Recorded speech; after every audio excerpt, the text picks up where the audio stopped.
not moving. Okay. Security in everyday life is a feeling that fades with each random shot fired. We have breaking news right now. If you've been with us, then you know hundreds of police are looking for a sharpshooter who has struck again. 2 snipers terrorized the Washington region for more than 3 weeks in October 2002. John Allen Muhammad and Lee Boyd Malvo shot area residents in a string of attacks that left 10 dead and 3 seriously wounded. They're supposedly shooting on Roswell Pike? Yes, I thought it was a shooting. We heard a loud bang, sound like a gunshot. I will need a unit with crime scene. We got a major crime scene here. Witnesses they did hear a shot. John Allen Muhammad was born as John Allen Williams on December 31st, 1960. He grew up in a typical African-American neighborhood which lacked wealth, but it was a very loving environment where he knew everyone. The neighborhood was like a big, loving family. Once he started to get older, the neighborhood did get more dangerous, but he stayed in a healthy environment.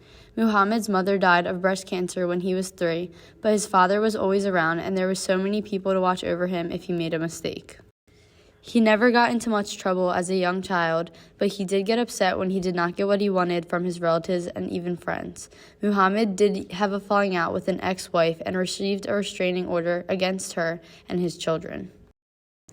Lee Boyd Malvo was born in Kingston, Jamaica on February 18, 1985. His parents' names were Leslie Malvo and Una James. They never married. His father was a mason in the Army and his mother was a seamstress. His father left his mother when he was around the age of 5. Shortly after that, his mother and sister moved to Endeavor, Jamaica. They then moved around a lot and he eventually went to live with his Aunt Marie. He was an intelligent student and good at track. His mother developed a good relationship with Muhammad and left Lee in his care while she entered Florida with illegal documents. Muhammad eventually converted Malvo to Islam and kept him away from his mom. He ended up in Florida and traveled all the way up to Washington, where he and his mother were taken by Border Patrol. He was released and enrolled in high school where Muhammad pretended to be his dad. He didn't have many friends when he was enrolled. He didn't have a place to live besides the homeless shelter. Later, he shoplifted his first gun. Shortly after that, the two then put their plan into place. Malvo was sentenced to life and Muhammad to death. Muhammad was given a choice of how he wanted to die, but declined to say, so under Virginia law, it defaults to lethal injection. I would check the rooftops before I left the house. No one was safe. The victims were completely random. I saw a flashing light and I was shot 5 times. He said I could take a small city, terrorize it. They would think it would be a group of people and it would only be me. Muhammad reveals this is a shocker, she was the ultimate target of her ex-husband's twisted killing spree. Malvo, who's now 27, tells the Post's Josh White what it was like to be under the control of his older partner in the killings, John Allen Muhammad. And he told me the old person has to die. I mean, I was a monster. If you look up the definition, I mean, that's what a monster is. I was a ghoul. I was a thief. I stole people's lives. It was hard.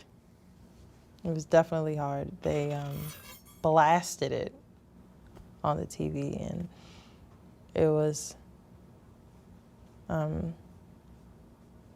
It was hard to swallow that reality. I never saw him as the DC sniper, only because that's not what he showed us.